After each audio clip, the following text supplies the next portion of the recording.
Alright guys, welcome back to the channel. So this is as real world as it gets. Behind me I have my 2011 Freightliner Coronado, and I've been having coolant issues. So tonight I got some time. I'm going to be replacing the coolant reservoir. I've been fighting a coolant problem on this truck for a while, and I'm just hoping that it is just a coolant reservoir. We think it might be cracked, so basically that's what we're going to be looking at, and I'll show you here.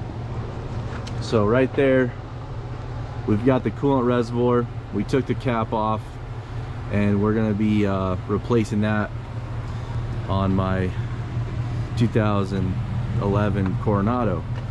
But yeah, we're working at night. This is as real world as it gets. Got some time. It's a pretty nice night out for this time of year. So there are a couple lines we need to undo on top.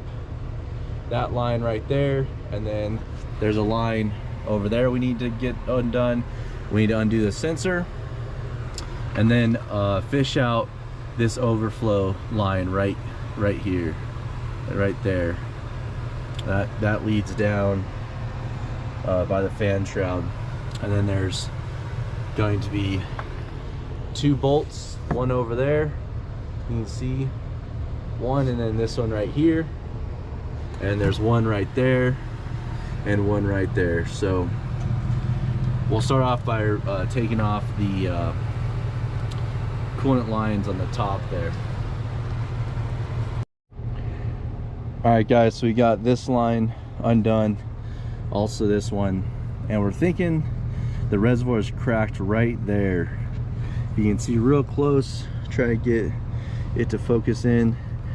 Right there might be a pinhole crack, and then as you can see, it's there's some residual coolant, so we think it's cracked right there, and it's rolling over, going to this galley and then going over and down.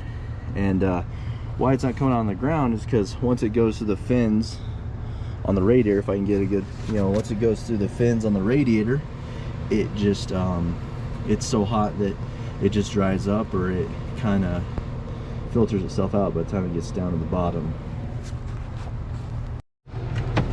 Alright, so remove that line that went up there, right here.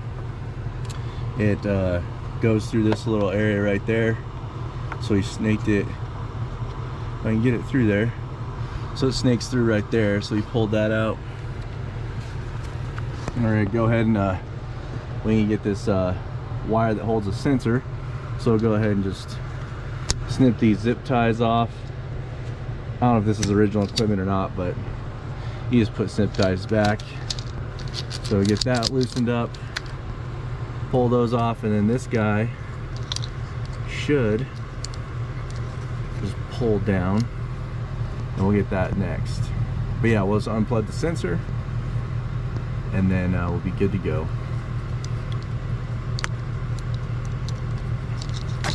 Like that.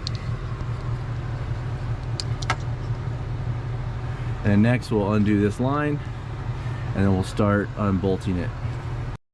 Alright, so these two bolts on top are 17 millimeters. We went ahead and loosened these guys up, so we'll just pull them off. We're also going to check this radiator to make sure. I suspect, unfortunately, it might be bigger problems underneath, but hopefully it is just the reservoir. That'd be really nice. So we'll put the bolts and washer down there. We can find them later. And there's one more on the side here, and then one more below. So that one right there. And we'll get those unhooked and pull this thing out.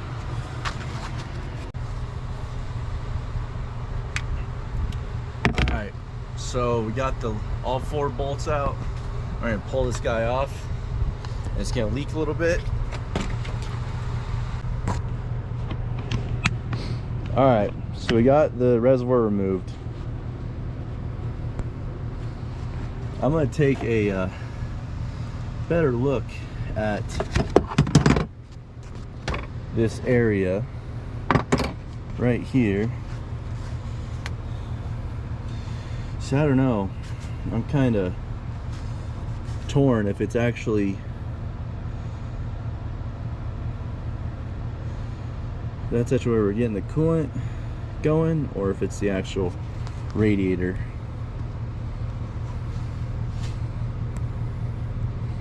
I'm not sure. Alright, so we got the nice shiny new coolant reservoir on. There's a bolt, nut, and washers that go on the top here, and just one nut down here. And then on the top there is 2 more nuts that go on top here, and that's how you put the new coolant reservoir back on. We're going to tighten up all these clamps for the coolant line here. We've got one more on that side, and then this line that goes from here to that side there. And then we'll plug in the coolant level sensor, and also put this overflow hose back on. It'll go in right there. And I'll fill her up and make sure everything works. And I'll show you where we think we had a failure on the other tank. All right, guys, so this is the old coolant reservoir that pulled off the truck. And right here, we think that we found a crack right there where this seam is splitting, because there was a whole bunch of coolant kind of collecting right here and on the radiator side of the truck. So we think that there's some separation there. And if you can see, I don't know if the camera will pick it up, but see all these stress cracks here? That might be another sign that and I think on the bottom here, right there, that might actually be a crack when pressurized. I think it was letting, which as a matter of fact, I think I can see a little bit of wet coolant when I brush it. So I think that was our culprit, hopefully, because I'd rather do a reservoir than do an entire radiator, because this was like $350 new, whereas a radiator is like $2,200 new now. So, all right, I just wanted to show you the old one, kind of show you why we replaced it. And this is actually best case scenario. We didn't see any other damage on it other than those 2 cracks, so hopefully that was the cause. We got everything back together, got all the lines hooked up, sensor, all of the overflow lines and the coolant lines, and then over there we got the main line, which you see it's right there on the other side of the radiator, and then there was a small line going to the EGR cooler, and then up here, if you can see it, there's this line right here that we got put back on. And I just did a once over, just check and make sure we had everything plugged in and whatnot, make sure we didn't take anything else off. And then now we'll fill the reservoir and start the truck and make sure everything goes well. And that is going to conclude how you replace your coolant reservoir on a 2011 DD15 on a 2011 Freightliner Coronado.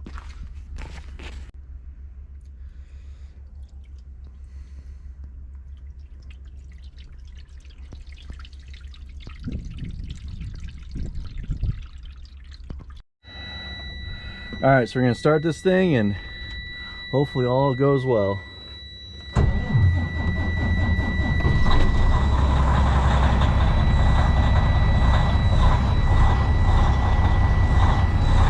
A little hard starting, but look out there, we see our new coolant reservoir.